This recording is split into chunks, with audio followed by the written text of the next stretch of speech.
Today, we are talking about the top 5 reasons that your website is losing hires. And you may be asking there at home when I'm looking at you, why does that matter?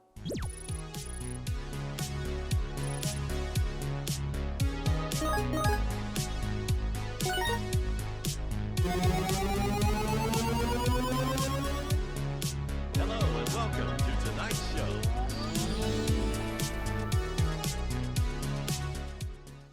Well, I got this panel of experts, the best panel of experts we've ever had on this show. Wow, that's a heck of a compliment. You know us from shows like TikTok's Boomers and You, or something like that was the title.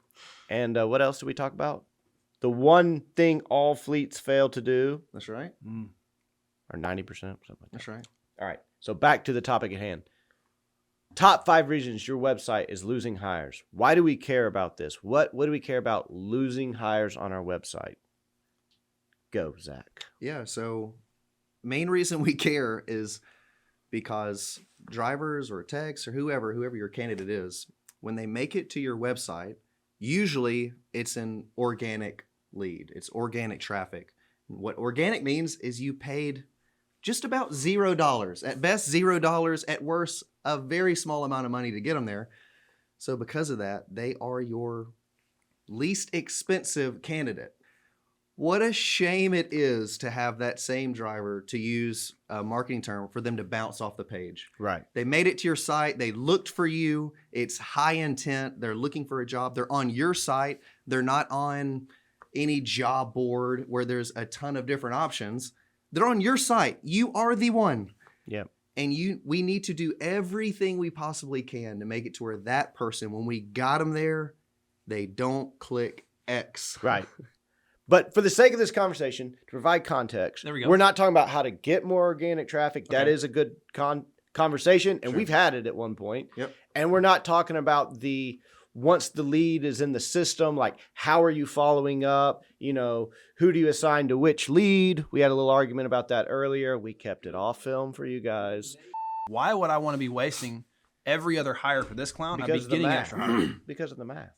Which if is, the person's not good at closing, where's your math? Because there's Because no way this that is, math's right. So seemingly a because divisive topic. method, Should we just my not method say is it? everybody? But we want to talk about once they land on your website, what are you doing wrong, or what is your website doing wrong that is making you lose potential hires? So let's go ahead and start with the first one. What is the first reason that you may lose hires of these organic searchers? The first, I think the most important is it's got to be mobile friendly. I mean, pull out your phone, go to your corporate website, and just put on the mindset of the driver that just searched for you, and I land on the homepage. Because that's probably where they're coming first. And what's that experience like? Can I find job information, or are you purely dumping them off to fill out an application? Which I get, there's high intent. I just said that. But what if I have questions about pay, bonuses? Are you hiring in the area where I live? Because I can see the trailer and the driver and the truck in a location where you can't hire me. So are you at least communicating that? Or are you skipping over sort of those qualifying points that should be there? And then again, just is the technology experience smooth? Is it easy? What I like to do is if I'm working on a project or it's a proposal or a document, I'll actually have my wife read it. Can she give me the thesis or the point back? And if so, I feel like I've done a good job. Give your phone to someone who doesn't work for you and ask them, if you're a driver, what's it like to try to find a job? Just do that. Right. And that's kind of the biggest hurdle, that the mobile experience isn't catered to, like what we're talking about, converting that person into a lead well for your recruiters. We're so used to seeing it, and we're so used to, well, of course, here's how you make it to the application. You click this button, then this button, then this button.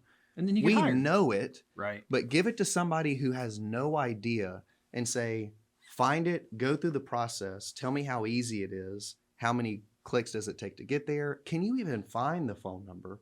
Like, give it to somebody who's never seen it before, and if you do that, I think you'll find some ways, like you said with your wife, I think you'll find some ways that maybe you took for granted just because you see it every day. I don't know. All right, let's talk about number 2. The number 2 reason you lose drivers on your website is... I would have to say the phone number isn't mobile friendly either. which I mean is shocking. You would be stunned at the number of carrier corporate websites that have a driver recruiting number that's simply not, it's called mobile or telephone hyperlinked for that mobile experience, where I tap the number and it says, do you want to make a call, confirm, and now I'm making a call. Right. I'm like, you've got the driver on their phone making a phone call. I feel like that should be a layup in terms of like website development, but it's whether we're not paying attention to it, like you're saying, we just assume, or we're just not thinking about that experience of that driver coming to my site and kind of closing the deal, that one little fact can make a huge difference, and then get that number connected directly to recruiting. And this is the part where I think I'll hopefully defend our clients a little bit.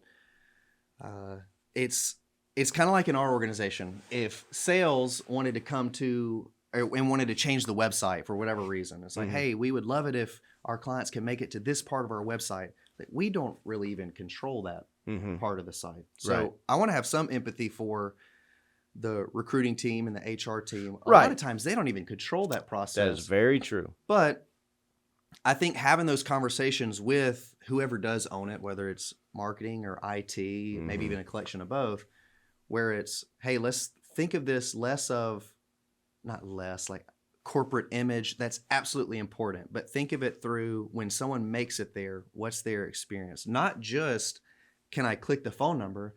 I've even seen, where is the phone number? Oh, yeah. Like, it's only in the footer? Is it in the footer? Is it buried in the little hamburger in button? size 6 font? Size 6 font, yeah. Got to squint to find it. Yeah. Does it scroll with you? I saw another page yesterday that was, I mean, from a marketing perspective, it was pretty sweet. At the top, it just had a little cell phone logo. And I looked at it, I was like, that's interesting. What is that? And I clicked it, and it was the phone number. But I was like, okay, that's pretty cheeky, I guess. Yeah, pretty creative. But the fact that I had to say, what is that? Like, it looks good, but does it function the way we want? I want it to be just stupid simple. I see a phone number. I see call now. It scrolls with me as I'm going down the page. I always see it as I'm looking at the page. I think that's really the goal. Yeah, I mean, it's having it positioned. The other thing is you don't want it right in the middle of your homepage on the mobile experience, because not everybody that's coming to your homepage is a driver. Yep. But if I am either put it at the top or kind of flow down, drivers, click to call here on the employment page, just make that a quick, easy, hard to miss, I think is probably the term. We want it to be a hard to miss feature of the site, and then make it a smooth, kind of connection to the recruiter from there. So number 3 is, it's oftentimes a distracting experience.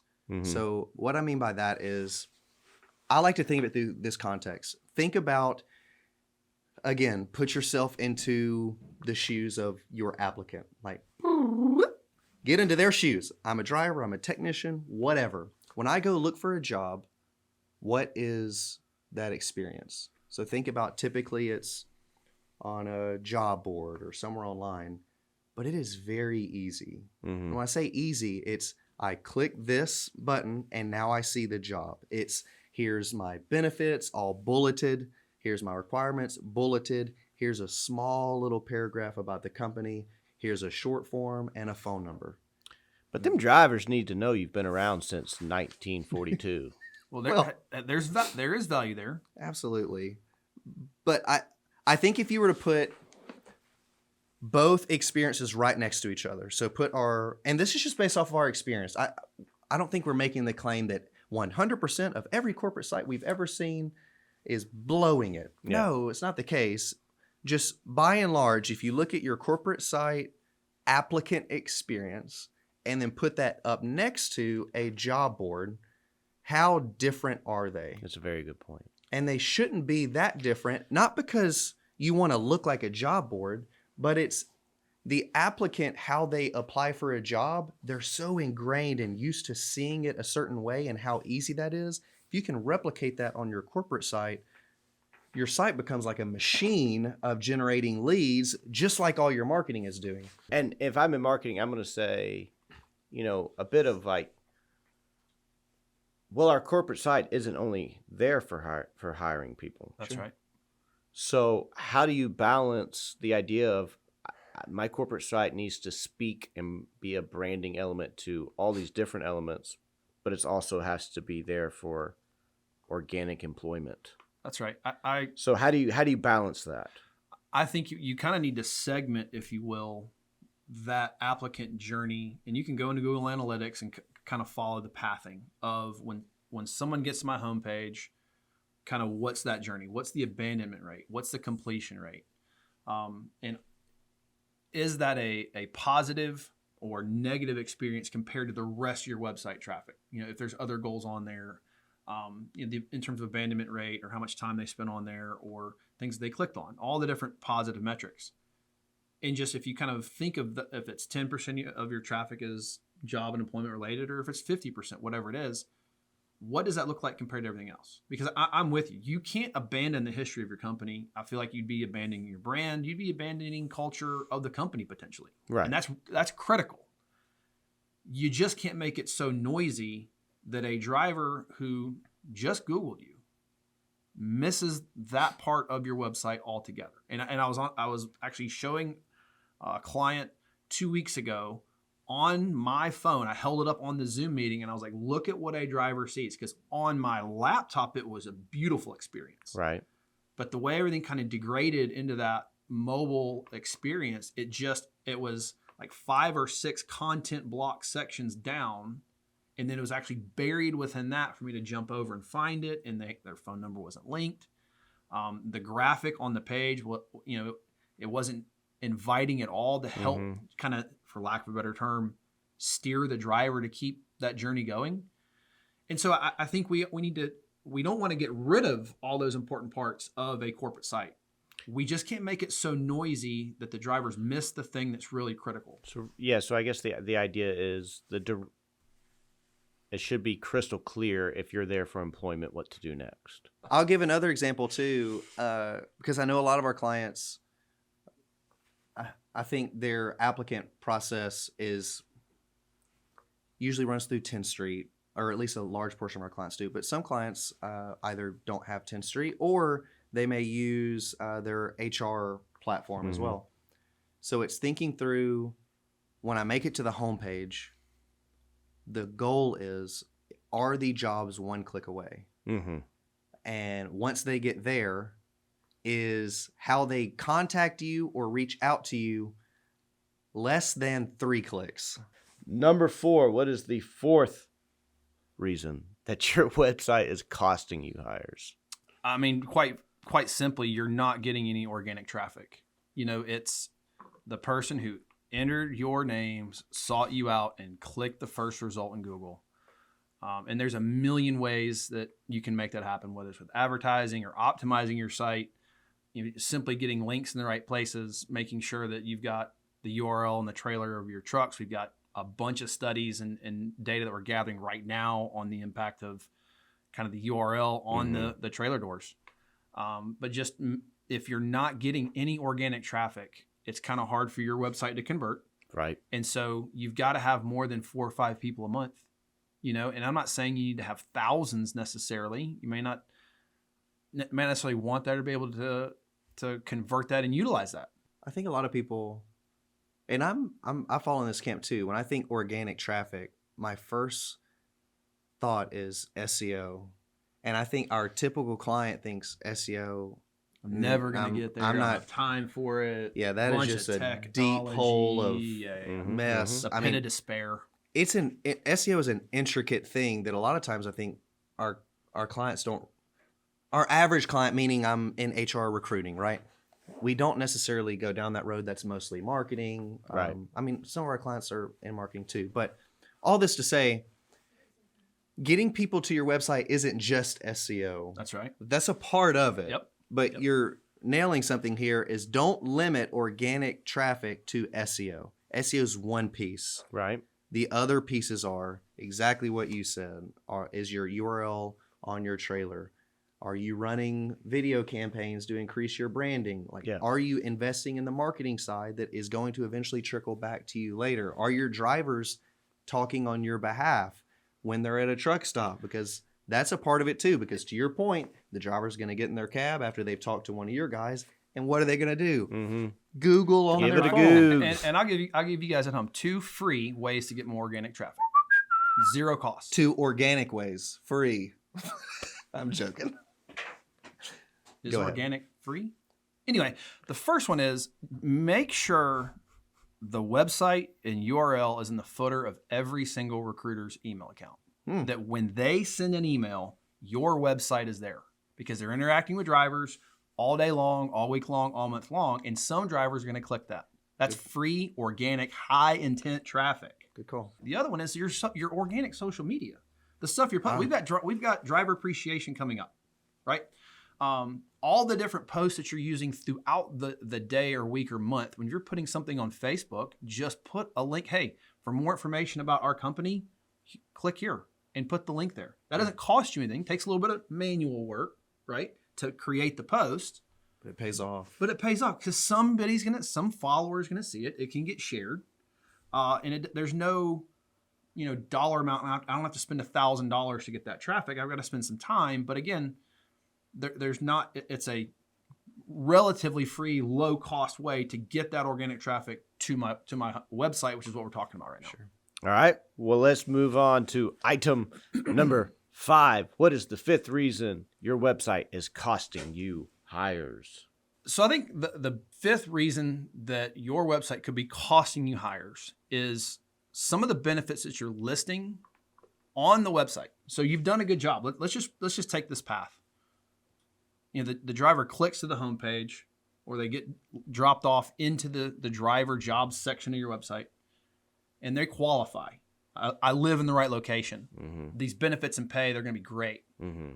But you're listing some things that have an actual negative connotation. I'm going to pay you for the bad part of the job, David. Yeah. I'm going to pay you, let's say that it's December Yeah. or January, and I'm going to pay you for tarping the load, which I'm going to do, but you're just reminding the driver that it's, 13 degrees and snowy and I've got to throw tarps, right? Or there's detention pay or layover pay. I get it. You need to have those benefits. But at the same time, when you advertise those, you could potentially be telling a driver that there's going to be parts of this job that are going to be pretty negative. You're not going to like. I'm going to pay you for them, but you're reminding them of that. So what I've seen people do is just pull those kind that have that bit of a negative connotation or potential negative connotation. Don't list them on the site. Let the recruiters talk about them. Right. Let that come up in orientation or something, because everybody offers them. But at the point of interest, at high intent, I want to keep it as positive as I can. Well, also a recruiter can add context and all Great the all point. the all That's the, right. the tone Nuances and nuance that right. can be delivered. So it's like, if you're starting with the benefits that cannot have a negative connotation, then they call in and it's like, well, let me provide a little nuance. It's like, yes, we do provide detention pay, but our drivers actually sit 25% less than whatever, right. whatever it could be. But yes, that is a good point. It's like, let's let the recruiter talk about this stuff. Yeah, I mean, yes, you want to pay the driver as much as possible. But at the end of the day, you want that recruiter to have that conversation like you're talking about, to say, you know what, only the small fraction of your paycheck of that dollar amount that's on the website you just came from, only a very small part of that's going to be from these parts of the job that we're all aware of. Again, providing context that you Right. have to do as a driver that you're aware of. And I'm definitely going to pay you for it, and we're going to do everything we can to limit it, but definitely keep you compensated. Okay. All right. Well, we have come to the end of this episode. So, quick recap. Organic traffic to your website is worth a lot. Yes. It's your cheapest source of hire. At the same time. So, yep. 5 reasons that you are losing them. First, it's got to be mobile friendly. Everything that you do has to be mobile friendly. Second, most drivers prefer to talk to someone on the phone. Make sure that phone call is a click away. 3, as they get to the home page, yes, there are other things that a home page will function for, but they need to figure out that it should be crystal clear for all employees, our future employees, what they need to do next. 4th, like if your traffic's really low, you need to figure out ways to get more traffic because it's just such a valuable source of hiring. Yep. And then finally, 5, make sure that when they land on that spot that is built for the employees, that you have the best the best information about what makes you an attractive employee. Keep that up to the top. If there's something that has like weird nuance to it, put that further down. Let your recruiters handle explaining that. That's right. And that was 5 reasons that your website is costing you hires.